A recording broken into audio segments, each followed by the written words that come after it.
Hello hi नमस्कार। हम सभी को सस्पेंस स्टोरीज, जासूस की कहानियाँ देखना, सुनना, पढ़ना बेहद पसंद है। हम सब में से कई जेम्स बॉन्ड के भी बहुत बड़े फैन होंगे।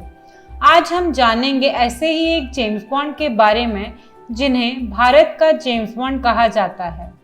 क्या आप बता सकते हैं मैं किसकी बात कर रही हूँ? अगर आप उन्हें जानते हैं तो अभी तक आप उनका नाम जान चुके होंगे। जी, आज मैं हमारे भारत के जेम्स बॉन्ड अजित डोभाल जी की बात कर रही हूँ, जिन्होंने पता नहीं जासूस होकर हमारे कितने ही मिशन अपनी चालाकी और बुद्धिमानी के बल से अंजाम दे दिया है। हमें पता भी नहीं उन्होंने भारत के कितने युद्ध को से बचाया है। चलिए जानते हैं आज उस महान शख्सियत के बारे में। 20 जनवरी 1945 में गिरी बलशुआ, जो पौर गरवे जहां आज का उत्तराखंड है, वहां उनका जन्म हुआ था।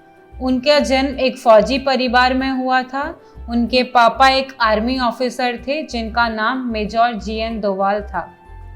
उनकी schooling Ajmer military school Ajmer Rajasthan में हुई। उसके बाद 1966 में वह आगरा यूनिवर्सिटी गए। वहां से उन्होंने मास्टर्स किया इकोनॉमिक्स में और 1967 में उन्होंने यूपीएससी दिया, जिसके पहले अटेम्प्ट में भी क्लियर कर 1968 में वह आईपीएस बन गए केरला काडर के। उनकी पोस्टिंग एएसपी के तौर पर कोट्टायम डिस्ट्रिक्ट में हुई। ज्वाइनिंग के 1.5 साल बाद ही नहीं हुए थे कि केरला के कन्नूर जिले में एक जगह है, थैलेसरी नाम था उसका, जहां हिंदू मुस्लिम के बीच दंगा हो गया और बहुत लूटपाट मची। वहाँ के जो पुलिस ऑफिसर थे वो उस दंगे को नहीं संभाल पा रहे थे, तो उन्होंने डोभाल जी को एक यंग ऑफिसर होने के तौर पर वहाँ भेजा और 2 दिन में ही उन्होंने उस दंगे का समाधान कर दिया। लूटपाट का सामान भी वापस दिलवा दिया। उसके बाद 1972 में उनको सेंट्रल सर्विस के लिए दिल्ली बुला लिया गया और वहाँ उनको आईबी डेपुटेशन के लिए भेज दिया गया। वहाँ जाके अजित डोभाल जी की जासूस बनने की कहानी शुरू हुई। उस दौरान मिजोरम में एक समस्या चल रही थी, जिसमें लाल डेंगा, जो मिजो नेशनलिस्ट और पॉलिटिशियन थे, मिजोरम में उन्होंने एक आंदोलन चला रखा था, जिसमें मिजोरम भारत से अलग देश होने की मांग कर रही थी, जिसकी वजह से बहुत खून खराबा भी चल रहा था। और उस दौरान वहाँ एक बड़े पुलिस ऑफिसर का कत्ल कर दिया गया, जिसकी वजह से भारत सरकार बहुत चिंतित हो गई और यह सोचने लगी कि मिजोरम भारत के हाथों से कैसे जा सकता है। भारत सरकार चाहती थी कि कुछ आईबी और रॉ एजेंट वहाँ जाकर इस चीज़ को समाधान करें, पर खून खराबा होने की वजह से सब वहाँ जाने से डर रहे थे।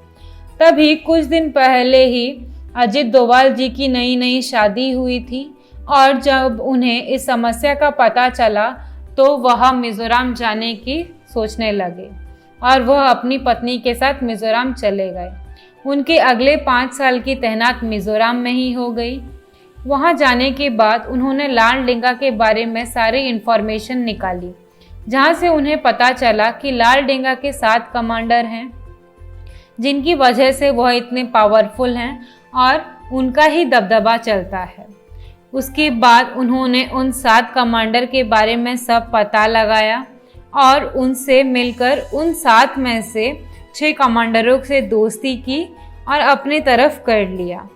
एक साथ रहने पर भारत सरकार उन्हें किस किस तरह के सुख सुविधाएं देगी जो अलग होकर उन्हें नहीं मिल पाएगी, यह उन्हें समझा दिया।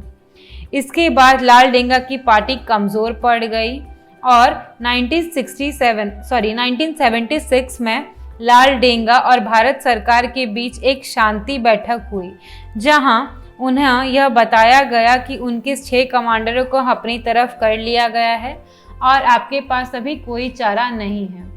उसके बाद मिजोरम भारत का हिस्सा हो गई, जिसके बाद चुनाव हुए और उस चुनाव में लाल डेंगा मिजोरम के मुख्यमंत्री बने। इस तरह अजित डोभाल की बुद्धिमानी की वजह से मिजोरम हमारे हाथों से जाने से बच गया। इस काम की वजह से उन्हें बस 8 साल की सर्विस में ही राष्ट्रपति पदक मिला, जो जनरली 12 to 15 साल के सर्विस के बाद भी नहीं मिलता।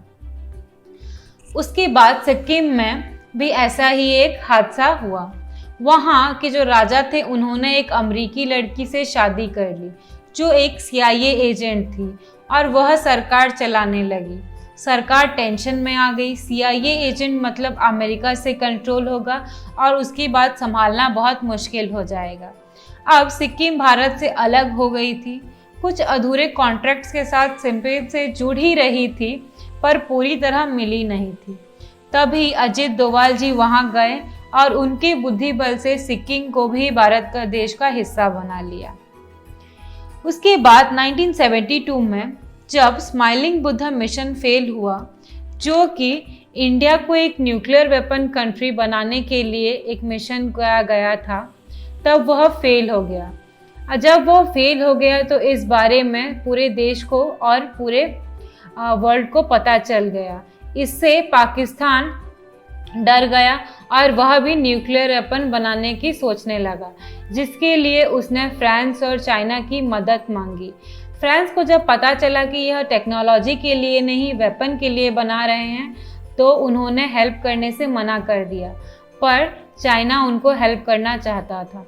तभी पाकिस्तान के साइंटिस्ट AQ खान की तैयारी ख़त्म नहीं हुई थी, तो वो नॉर्थ कोरिया गए हेल्प के लिए, जहां नॉर्थ कोरिया में भी न्यूक्लियर वेपन के पीछे पड़े थे। जब ये गतिविधियां इंदिरा गांधी जी को पता चली तो उन्होंने रॉ और IB का गठन किया एक टीम, जिसमें उन्होंने अजित डोभाल जी को प्रमुख बनाकर पाकिस्तान भेज दिया उनको लीड करने के लिए।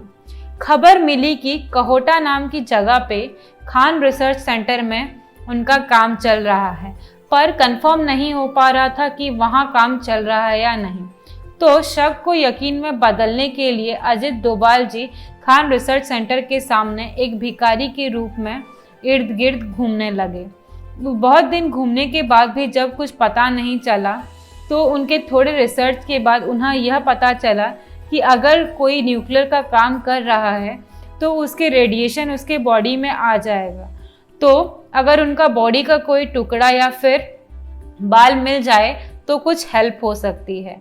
तो उन्होंने एक ऐसा बार्बर शॉप ढूंढा जहां साइंटिस्ट लोग जाते हैं, और वहां बार्बर शॉप से बाल का सैंपल लिया। वो सैंपल लेने के बाद उन्होंने किसी तरह इंडियन गवर्नमेंट को भेजा। इंडियन गवर्नमेंट जब टेस्टिंग की तो भारी मात्रा में उस बालों से रेडिएशन निकला। तब वो लोग कंफर्म हो गए कि खान रिसर्च सेंटर में ही न्यूक्लियर का काम चल रहा है। बट तब तक इमरजेंसी लग चुकी थी। इमरजेंसी लगने की वजह से कांग्रेस सरकार गिर चुकी थी।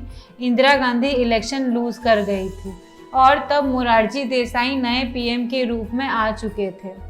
नए PM गांधीवादी थे मोरारजी देसाई जी, तो उनको हिंसा बिल्कुल भी पसंद नहीं थी। तो अजित जी की उन्होंने कोई मदद नहीं की, जिसकी वजह से कुछ ना हो सका। और मोरारजी देसाई की एक बेवकूफ़ी के कारण हमारे देश के तैनात सभी रॉ और IB एजेंट को पाकिस्तानी ने कत्ल कर दिया, जिसमें से खाली अजित डोभाल जी ही वापस आ पाए। ज़्यादा कुछ तो नहीं कर पाए अजित डोभाल जी, पर पाकिस्तान की न्यूक्लियर टेस्टिंग को 15 साल डिले कर दिया। 1970s में मिज़ोरम का मसला हल हो चुका था, सिक्किम का मसला भी हल हो चुका था, तो उधर का मामला थोड़ा शांत हो गया था। अभी 80s में सारा फोकस पंजाब पे आ गया था।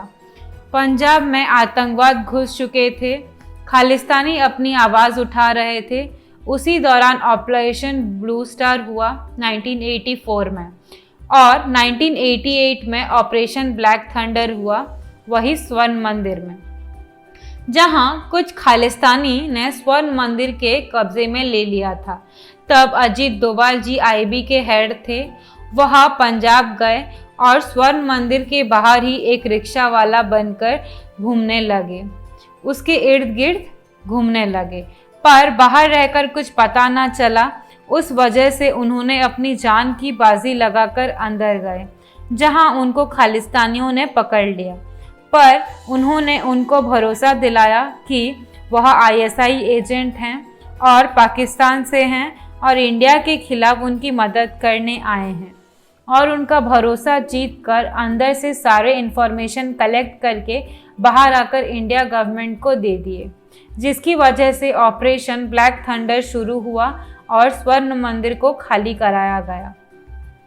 और उनकी इस काम की वजह से पहली बार सेना के जवानों के अलावा किसी पुलिस या आईबी को कीर्ति चक्र से सम्मानित किया गया। अजित डोभाल जी भारत माँ के एक ऐसे वीर पुत्र हैं जिनकी कहानियाँ हम जितने भी सुने हमें कम लगेगा। इसीलिए आज के लिए बस इतना ही। हम उनके बारे में और ज़्यादा जानेंगे वीडियो के दूसरे पार्ट में। जय हिंद।